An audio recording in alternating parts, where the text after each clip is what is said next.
오늘 시간 우리에게 주신 은혜의 말씀 이사야 12장 말씀입니다. 구약성경 980이면 이사야서 12장 1절에서 6절까지의 말씀 저와 여러분이 한 절씩 번갈아 읽으시겠습니다. 1절 말씀 제가 먼저 한 절 봅니다. 그날에 내가 말하기를 여호와여 주께서 전에는 내게 노하셨사오나 이제는 주의 진노가 돌아섰고 또 주께서 나를 안위하시오니 내가 주께 감사하겠나이다 할 것이니라.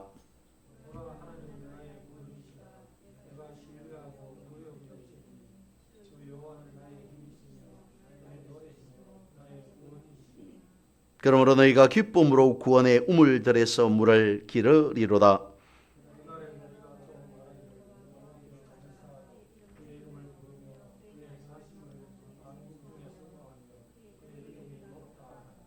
여호와를 찬송할 것은 극히 아름다운 일을 하셨음이니 이를 온 땅에 알게 할지어다. 시온의 주민아 소리 높여 부르라. 이스라엘의 거룩하신 이가 너희 중에 크심이니라 할 것이니라. 아멘. 한 목사님이 영성 훈련에 참석하였습니다. 막상 참석하고 보니 모든 것이 다 마음에 듭니다. 이것저것 식사부터 숙소에 이르기까지 어느 하나 나무랄 데 없이 다 흡족했습니다. 그리고 훈련이 시작되어지는 가운데 침묵하는 프로그램이 있었습니다. 그 누구에게도 말을 걸어서는 안 되는 것이었습니다. 대화를 나눌 수 없었습니다. 그것 또한 참석한 목사님의 마음에 들었습니다. 은혜가 넘칩니다. 자신을 말을 하지 않고 있으므로 많은 생각을 하게 되어지고 또한 자신을 되돌아보는 계기가 되었던 것입니다. 그리고 다음날 아침 일어나서 세면장으로 갑니다. 공동 세면장에 가보니까 사람들이 너무 많습니다. 붐빕니다. 목사님의 입에서 나오는 말이 다 좋은데 세면장이 불편하구나 라고 말했습니다.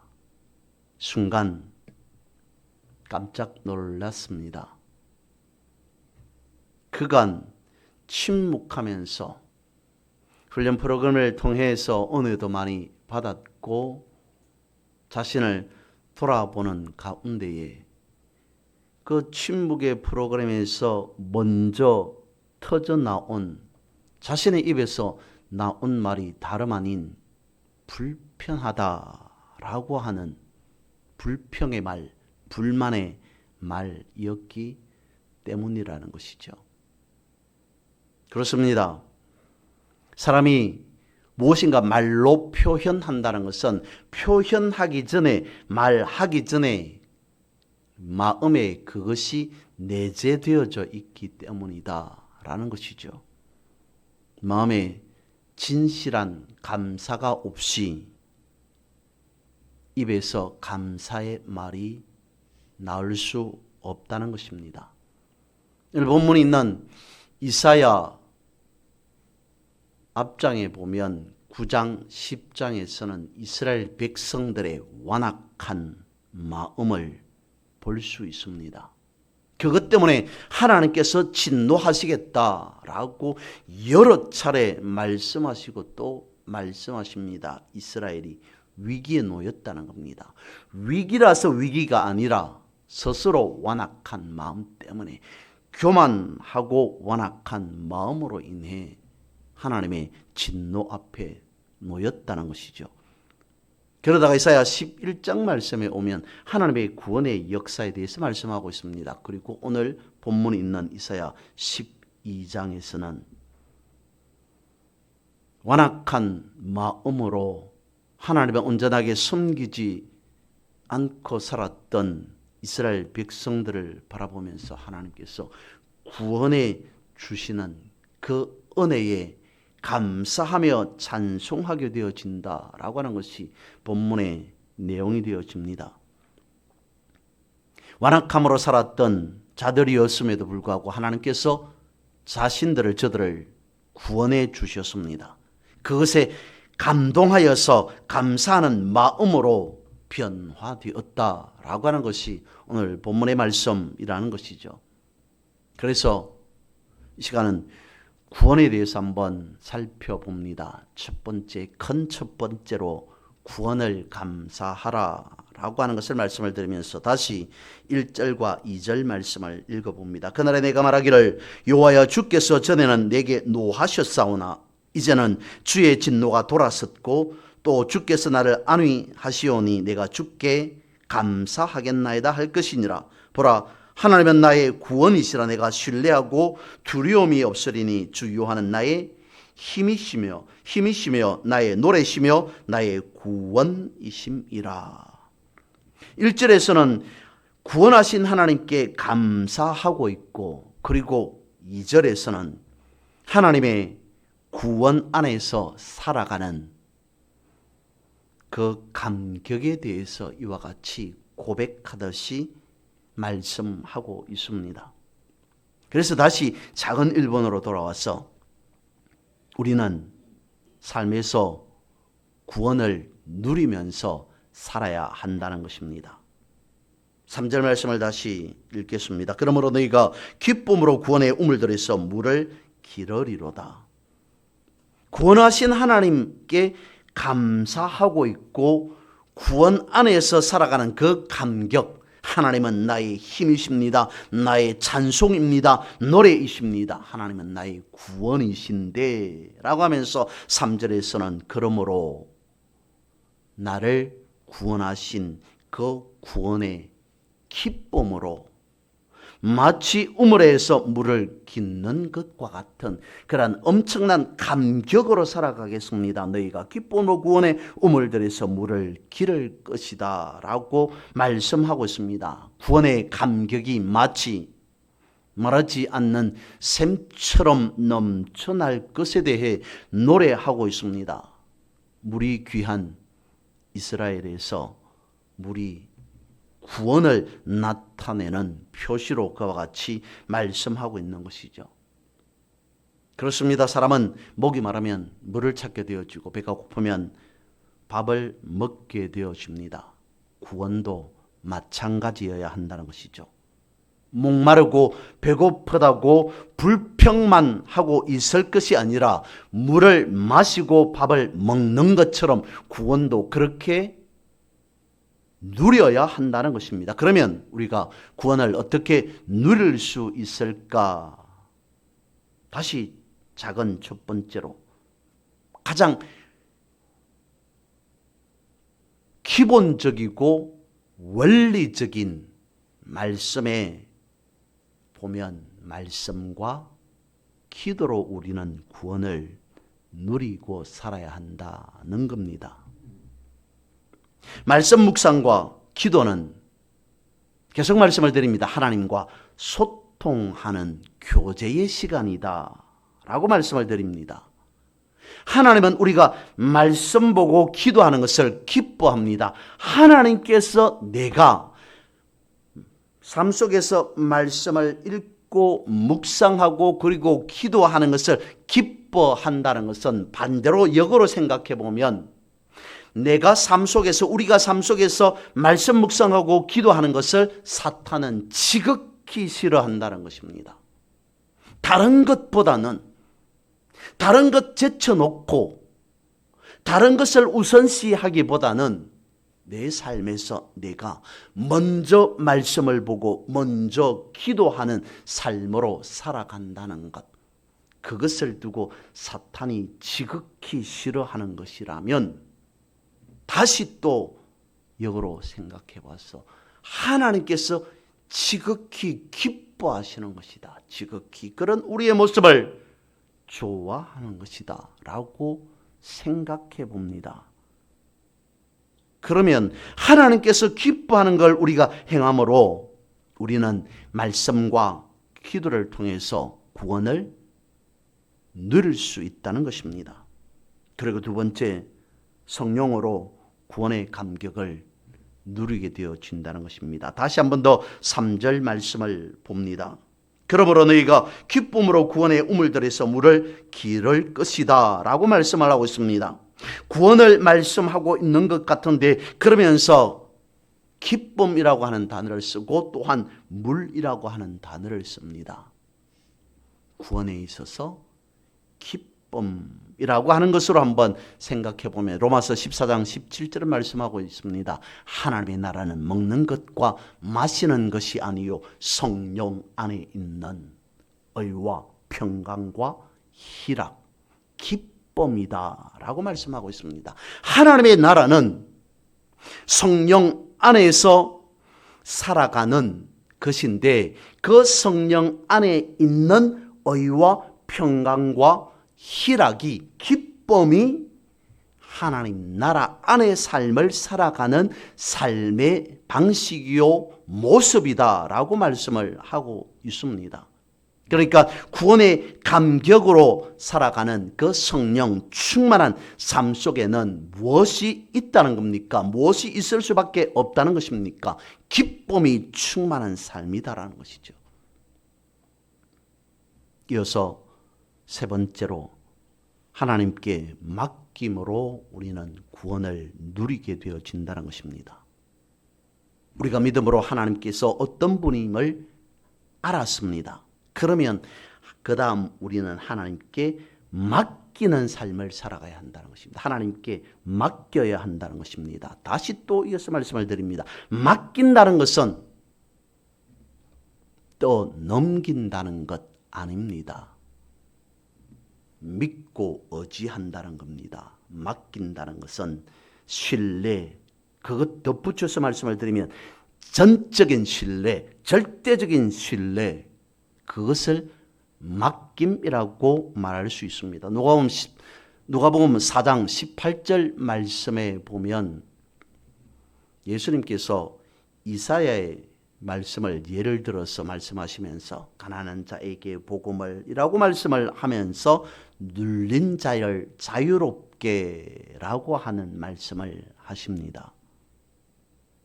이 말씀은 복음으로 인한 자유를 선포하는 말씀인 것이죠.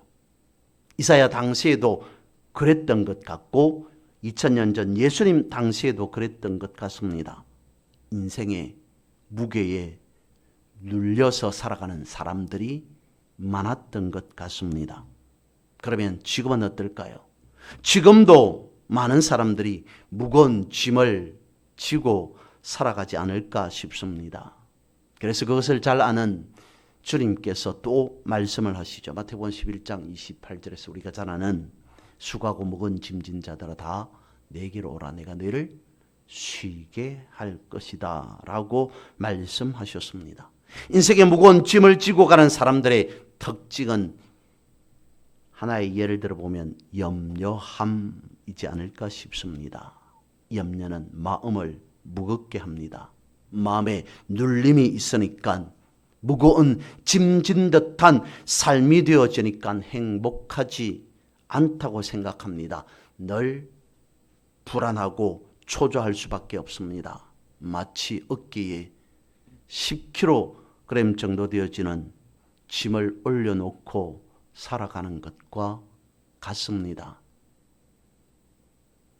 또는 어떤 사람은 그보다 더한 20kg, 30kg, 자신의 몸무게보다도 훨씬 더 무거운 80kg, 100kg 정도까지 짐을 지고 살아가긴 합니다.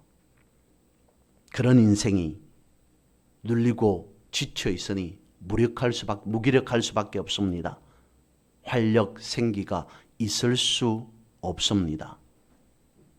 그래서 또한 베드로전서는 말씀하고 있습니다. 너희 염려를 다 주께 맡기라. 이는 그가 너희를 돌보심이라.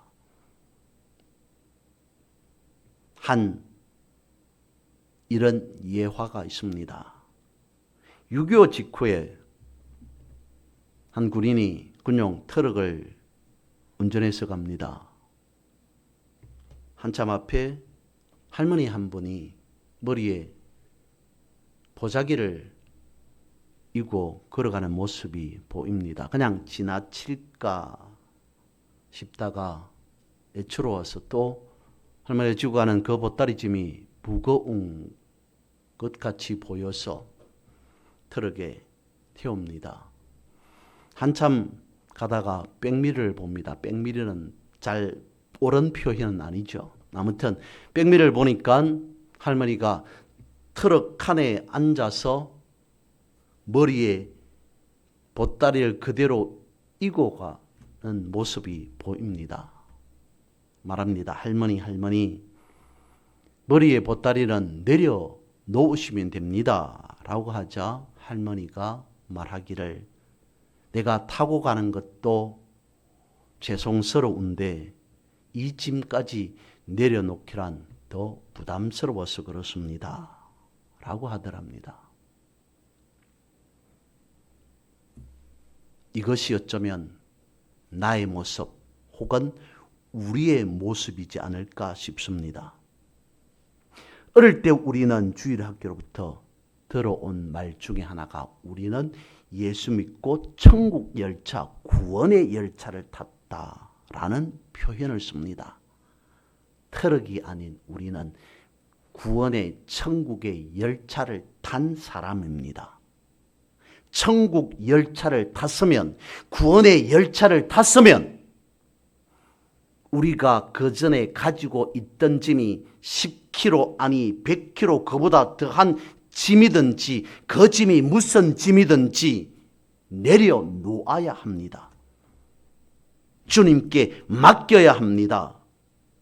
말씀대로 본다면, 베드로전서의 말씀대로 본다면 주님께 맡기라라고 말씀하고 있습니다.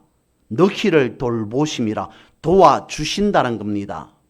맡길 때에 주님께서 맡긴 그것을 바라보시고 좋은 결과로 우리에게 나타내 보여주시겠다라고 하는 말씀입니다. 근데 끝까지 천국 열차를 탔음에도 내 집을 주님께 맡기지 않고 내가 안고 간다면 트럭에 타고서도 머리에 짐을 내려놓지 않고 이고 가는 할머니와 무엇이 다르겠느냐는 것이죠.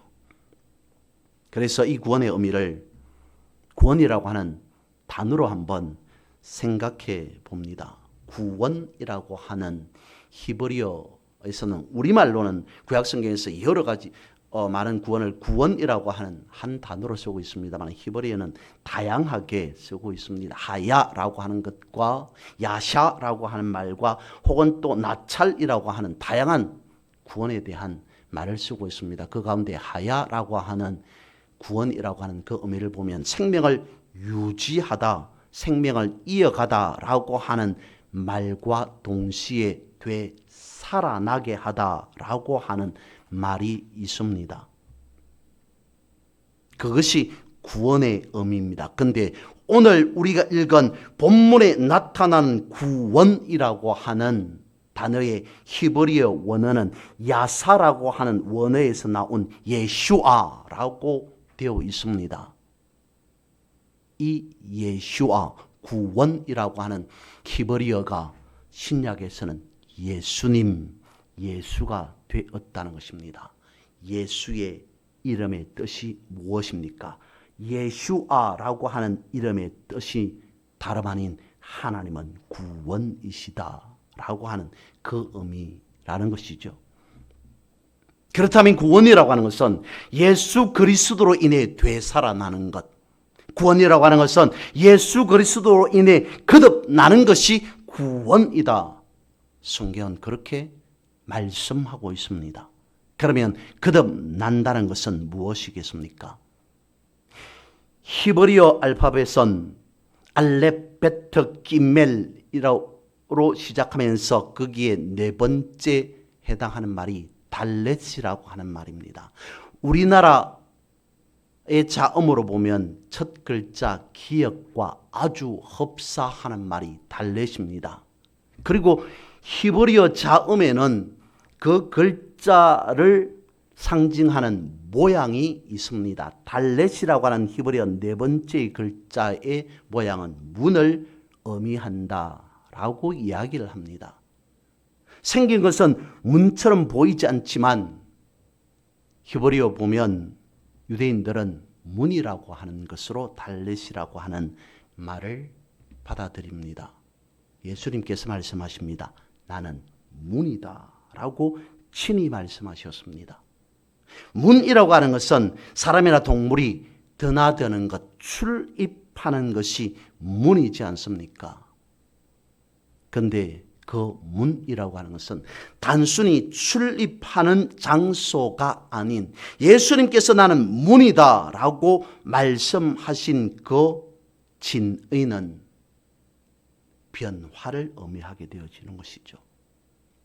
예수님 안으로 밖으로 출입한다는 것은 거듭남, 되살아남, 변화를 의미한다는 것입니다. 그래서 구원에 있어서 거듭남이라고 하는 그것도 문이라고 하는 측면에서 생각해 보았을 때 구원이라고 하는 것은 거듭남이라고 하는 것은 예수 그리스도로 인해 되살아나는 것. 구원이라고 하는 것은 거듭난다라고 하는 것은 예수 그리스도로 인해 구원받은 것. 그것을 두고 말씀하고 있다는 것입니다. 세 번째, 우리는 그래서 구원을 선포하면서 살아야 한다는 것입니다. 4절에서 6절 말씀에 보면 그날에 너희가 또 말하기를 여호와께 감사라 그의 이름을 부르며 그의 행하심을 만국 중에 선포하며 그의 이름이 높다 하라. 여호와를 찬송할 것은 극히 아름다운 일을 하셨음이니 이를 온 땅에 알게 할지어다. 시온의 주민아 소리 높여 부르라. 이스라엘이 거룩하신 이가 너희 중에서 크심이니라 라고 말씀하고 있습니다. 4절에 보면 하나님이 행하신 일을 하나님께 감사하고 만국 중에 선포하라 말씀하고 있습니다. 5절에서는 하나님이 하신 극히 아름다운 일을 온 땅에 알게 하라. 6절에서는 크신 하나님을 소리 높여 부르라 라고 말씀하고 있습니다. 그렇다면 우리는 하나님의 구원을 누구에게 선포해야 한다는 것이겠습니까? 바로 나 자신에게 선포해야 한다는 것입니다. 우리가 구원받았으니 예수 믿고 거듭났으니 삶 속에서 물질에 대한 문제에 부딪혔다 할지라도 가난이라고 하는 그 문제에 봉착되었다 할지라도 아니 나는 부유하다라고 하는 말씀을 붙잡아야 한다는 것입니다. 질병으로 연약한 가운데 놓였다 할지라도 성경의 이름과 같이 아니 나는 강건하다, 나는 회복되었다라고 선포해야 한다는 것입니다. 기타 여러 가지 문제가 있다 할지라도 나는 그 문제의 영향을 받고 그 문제에 집착하는 것이 아니라 성경에 말씀하고 있는 바와 같이 승리하였다, 나는 자유하다라고 하는 것을 선포해야 한다는 것입니다. 그것이 구원받은 자로서의 삶의 방식이라는 것입니다. 그것이 구원의 영적 원리라는 것입니다. 예수님의 이름이 바로 구원이다 라고 말씀을 드렸습니다. 그래서 였겠습니까? 그건 기본이고 그 의미만으로는 아니다라고 하는 것은 우리는 알 수 있습니다. 하지만 성경 말씀하고 있습니다. 예수의 이름으로, 예수의 이름으로 라고 하는 것을 선포하라 라고 분명하게 성경 말씀하고 있습니다. 예수 이름을 선포할 때 역사가 일어난다는 것입니다. 이 구원의 원리가 여러분의 삶에 풍성하게 임하기를 주님의 이름으로 선포하고 축복합니다.